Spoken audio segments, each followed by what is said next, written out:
Wow. I can't thank everybody for being here. Um,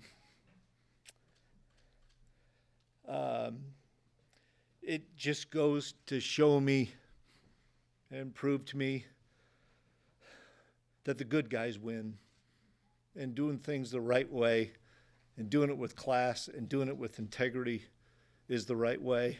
And guys, that's the K-State way. And it's been an emotional day for me. I am at peace. I've had so many colleagues, former players, parents of current players, text, call to congratulate Rhonda and I. And it's why I'm in this business, is to have that impact not just on a kid that plays for you, but on a parent, on a support staff member, on everybody that you touch. And that's leadership to me. Leadership to me is how many people you can impact on a daily basis and make sure that's a different person every day. And as I retire after close to 35 years in this business, I've already visited with our players, but I'm one of the lucky ones. I spent 15 years at the last two stops, and that's a rarity. And I know some people in here have had that ability, and it's unique. It doesn't happen enough anymore. And relationships with players, impacts on people that reach far beyond this game, that's always been my passion, and that's always been my burn, is trying to continue to impact people. I believe that, and believe and live like this, that players play for coaches that care. Coaches coach for coaches that care, and a support staff supports a head coach that cares. And I hope everybody that's come across me, whether it's players, support staff here at K-State or places I've been, have said, I will say this, that guy cares. And he's going to have my back.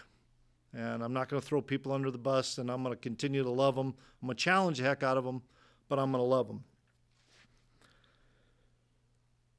My entire coaching life, I've put other people first.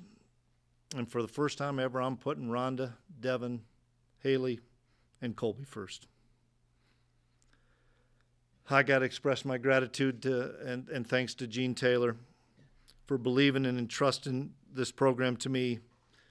It's hard to believe it's been nearly 7 years ago that Kenny and Preston and Starkey came up and picked me up. They'd never been so cold in their life in Fargo. And we flew down here and started a journey that it's been almost 7 years. And I took this job with little to no Power 4 experience. But I had a guy that believed in me and loved me. And I'm proud of what we accomplished in these 7 years. Won a Big 12 championship. I think we had eight or more wins, and there's 8 teams in the country that had that for 4 straight years. And we made it to a bowl game 6 out of 7 years at a place like Kansas State. And we did it with hard work, we did it with dedication, we did it with the right kind of people, and we had everybody with both feet in all the time. And that's not just players, that's coaches, that's support staff, that's everybody. I'm a big believer in being defined by a moment, not a body of work. And thanks to all the great players, thanks to all the great support staff, thanks to all the great coaches, I look at my 5 years at North Dakota State with great players, great coaches, great support staff. We won 4 national championships in 5 years. Look at my 7 great years here with the accolades we talked about. And as a head coach of Division I, in 12 years, I'm damn proud of the body of work that all of us put together. And guys, I'm not going anywhere. It's not a funeral for me. And I told the guys that. And, you know, I've always said this when I come into this room after a tough loss. Do not walk around eggshells on me. Don't do that. We're gonna celebrate my career. We're gonna celebrate. I'm gonna be around here next week for the players. I'm gonna get out of here this weekend with my family and go see my kids. But I'll be around here next week to visit with all our players and answer those questions of those guys. But I can't thank all of you enough. I can't thank all of you enough for being the people who you are and for allowing the Kleimans to come into Manhattan and build something here. And Gene and I talked about this a couple of different times. I followed Craig Bull at North Dakota State after he won 3 consecutive national championships, and people said, don't you dare follow Craig Bull. And we won 4 or 5. And I followed the greatest coach, in my opinion, in the history of college football, in Bill Snyder. And everybody said, don't want to do that. And I said, I just followed a guy that won 3 in a row, and we did okay. I'm ready to go to work. And I think we did a pretty damn good job here. But guys, I'm gonna depart you now and let Gene kind of run the rest of this. But I love everybody, and I appreciate everybody, and thanks for everything, guys.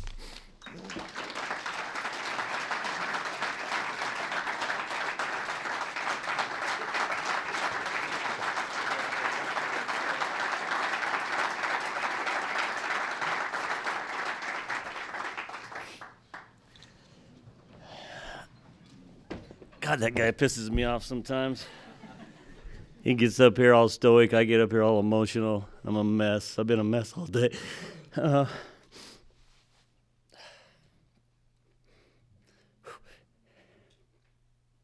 See, that's why it pisses me off. You just saw one of the greatest guys in this industry walk out of this room and retire from coaching, from the business that he loves. And what really pisses me off is he's doing it because where we are in this industry. And if we don't get this thing fixed, and I mean I'm a part of that, as every AD in the country and the conference commissioners, if we don't get this thing under control, more really, really good guys like Chris Kleiman are going to walk away from this business. And I've already seen some of my colleagues do it because they just aren't ready to deal with what we're dealing with. We have to get this thing under control. We have to sign these participation agreements, every school in the country.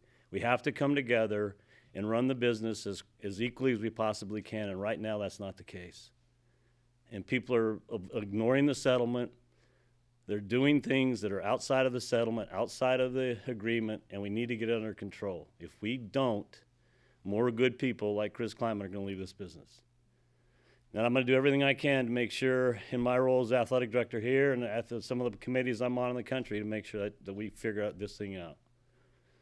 But it really hurts me that guys like Chris Kleiman are leaving because what they came into the business for is different. Doesn't mean it's wrong, it's just different. And we have to find a way to make it as fair as possible across this country, and right now it's not. So with that's my soapbox for a minute. I'll answer any questions you guys have. And by the way, I really appreciate all the staff that's here, and I think it means a great deal to Coach that you guys came, and really appreciate it from my heart, too, that you guys showed up for him. What was kind of the timetable when this all started to fall in place? You know, we didn't really say anything. We didn't really talk until Monday. He and I got together Monday morning, and at that time he still hadn't really decided. He just talked through some things, where he was mentally, where he was family-wise, and said, Gene, I just got to take a couple of days. He was really committed to making sure that he really spent time with his family and thought through it, and as his faith is, prayed on it a great deal. And then he came in this morning and said, I'm ready. And he said, the biggest thing that made me feel really good is he said he was at peace. And that felt good for me. Can you talk about the process of finding a replacement? Well, it starts now. Obviously, I haven't done anything. I haven't talked to anybody. I wanted, to give coaches respect and his due and let him talk to his team. And now as I told the team this afternoon, the business is different now. It's going to be fast. It's going to be efficient. And we need to move quickly. And we've already got all the things we need to be in place. So when we get to the point where we're ready to make an offer, that things can happen very quickly. And I think we need to make it happen quickly for the players and the staff so they know where the next direction is we're headed. What should Coach Kleiman's legacy be after his 7 years here? Well, he touched on it, right? I mean, people thought I was nuts because I hired my drinking buddy from Fargo, North Dakota 7 years ago, and it worked out pretty well. And, for him to, walk in, I told him this in the interview process. I said, you're going to have to drive down a highway that's named after one of the greatest coaches. You're going to have to walk into a stadium that's a statue of one of the greatest coaches, and you're going to, every time you look up in the press box, pissed off at your coaches in the box, it's going to say Bill Snyder Family Stadium, and you're going to have to be okay with that. And he was. And he not only built on Coach Snyder's culture, he put his own mark on it, and he brought in this very similar kind of players and staff that this place believes in and knows can be successful. And I think he's done it with class and dignity and won, that a lot of people didn't think an FCS guy could do. And so he should be very proud of that. Does he intend to coach the bowl game? We haven't gotten that far. He really wants me to talk to the players first and see what their interest is. And I'll do that, I think, tomorrow, is get with the leadership and see where they are from a bowl perspective, and then we'll go from there. Gene, just how trying do you think this season was on Chris? I think obviously it's pretty trying. I mean, if you saw him after the Utah game, and I think that was when I first, actually it was my daughter who said, "Are you concerned about Coach Kleiman?" And at that time I wasn't. I figured it was just the emotion of that game. He wanted to win that game so badly, and I think how it ended really frustrated him for the team. And I think it just but I think at that point is probably not that point. He's probably been thinking about it a little bit, but after the season, he and I typically don't talk about anything till after the season. And so I texted him Sunday and I said, "Hey, do you just want to get together Monday?" And he said, "Yeah." So I was expecting a different conversation, to be honest with you, when he walked in Monday. I thought we were going to talk bowl and staffing, whatever the case may be. And he said, "I got something I got to get off my chest," and that's where we went. And it's been the crazy 48 hours since. Did you try to talk him out of it at all? I did, and then he talked about his family and his health, and then I said, that I just pretty stopped me in the tracks, and I just said, "You know what, this is your decision, and I'm not going to try to talk you out of something that you feel is that important for you and your family."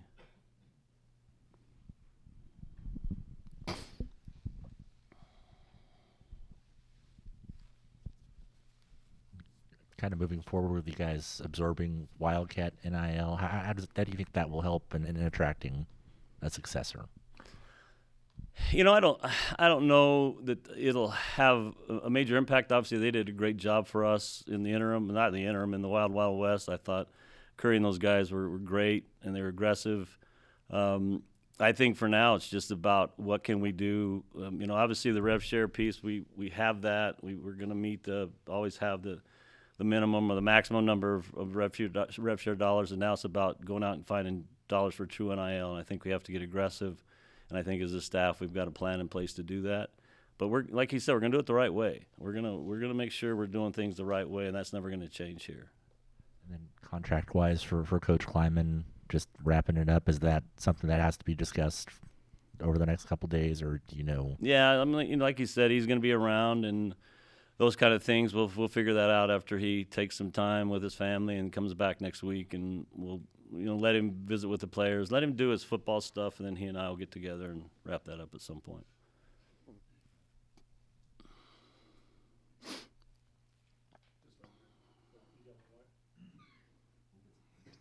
Could probably afford 2 mics at some point. mean, obviously, there's reports of a successor out there. Just how do you go about talking to the players about your process and maybe what they're seeing on social I media? always find it amazing that this has happened before, that somebody's already hired the guy, and I haven't even had any chance to talk to anybody yet. But, I just told the players the same thing. I said, my job as an athletic director is to figure out what the next steps are. And, my commitment to them, and as my commitment has been to other teams that we've made changes or changes were made, that we're going to go find the best coach for this program and this culture and this institution, and we're gonna do it the right way, and that's going to be the major focus. The major focus isn't about me or winning the press conference. It's about these players, this culture, this team, and finding the best fit for that. And whether that takes 2 months or 2 weeks or 2 days, in this environment, it's going to happen a lot quicker and a lot more efficient and a lot faster. So that was my message to the players, that I made a commitment. I told them, I've done this a few times. There's a guy in the room that's never been a head coach before, and he's pretty good at the sport of basketball. When Craig Bowl left out North Dakota State, I wasn't sure who I'd hire. And I hired a guy that, his only head coaching experience had been in a small college. Like he said, I told him, I said, I'll never forget this. We were sitting in my best basement in Fargo, and I told him, I said, Coach, you're going to be taking over a team that just won 3 national championships. There were 25 seniors on that team, and they finished 16-0. And he said, well, what are my expectations from you? I said, my expectations are that, you try to win 7 or 8 games and get us back in the playoffs. He said, what are the other expectations? I said, the fans' expectations, you go win a national championship. And he did. He won 4 out of the next 5. And so when I hired him here, because we had the similar conversation. He said, what are your expectations? I said, you're replacing a Bill Snyder. He kind of worked out pretty well. And so I have experience in finding the right people for the right positions and doing everything we can from the support system to make them successful. And we're going to do the same thing this time around. Just given how close you and Chris have been throughout all this, is retirement something that's weighed on your mind at all, too? What time is it? Yeah.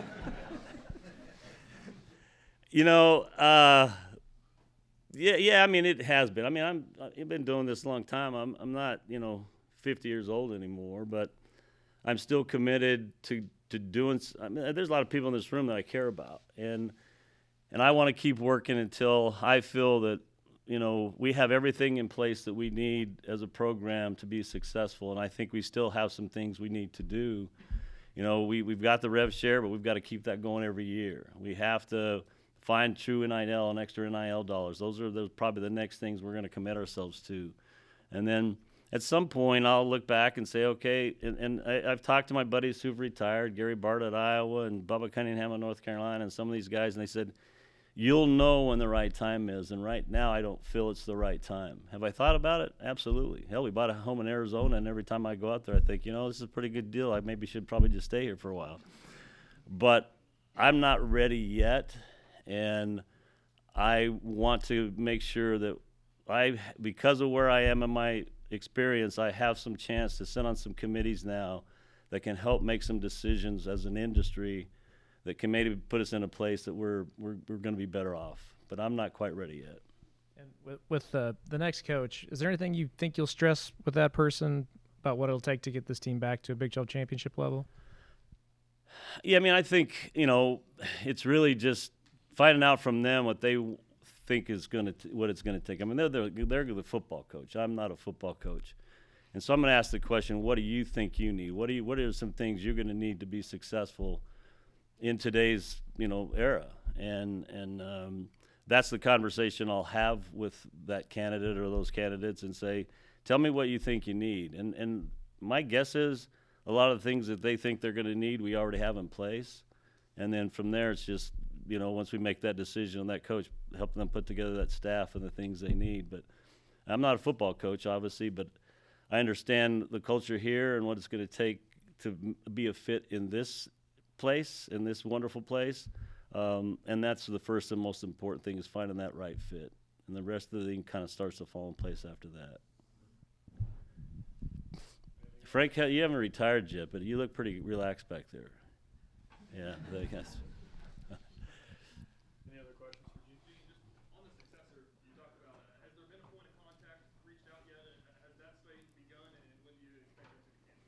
No, like I said earlier, I have not, and I was going to wait to get all through this today for Chris, and when I probably go back into my office, I'll probably start making calls. But I haven't talked to anybody at all yet.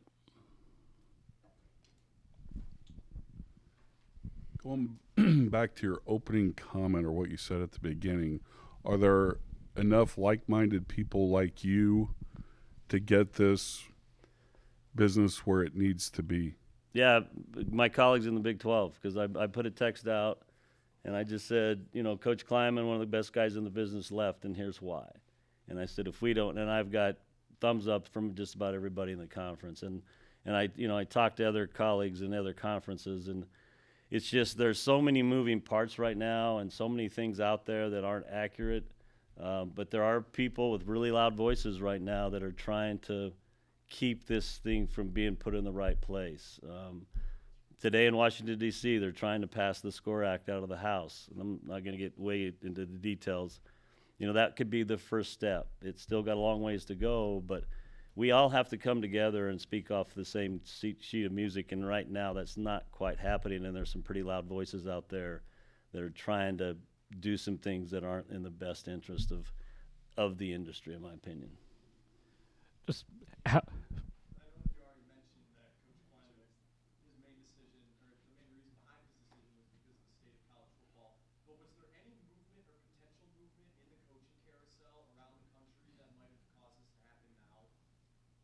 No, I don't think so. I mean, we've never had that conversation. And, I think it was a personal decision for him.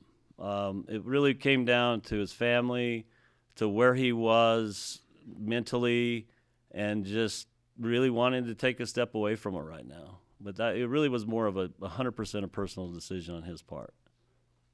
How was that locker room when you addressed it earlier today? It seemed like you guys were hoping to make this announcement later in the week.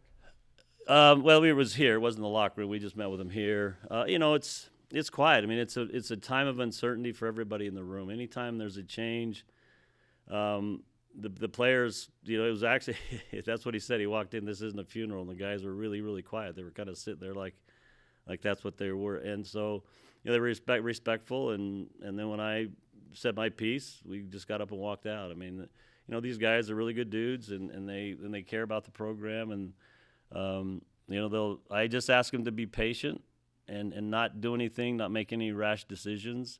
Let us get through the process, and I think they all, they kind of nodded their head, and we'll go from there. So, Gene, I'm sorry to. Like I said, I think I'm going to start with the players. To me, that's, if they have a desire to play, then we'll take the next step. But I think I have to really start with the players and just kind of see where they are with it. Sorry to belabor this again, but just because there's so many reports on the Texas A&M side that say that Colin has been connected to this job, you're saying the K-State has not had any conversations with him about this opening? Absolutely not. I'm not even sure if I still have his number, but I guess I better find that out at some point.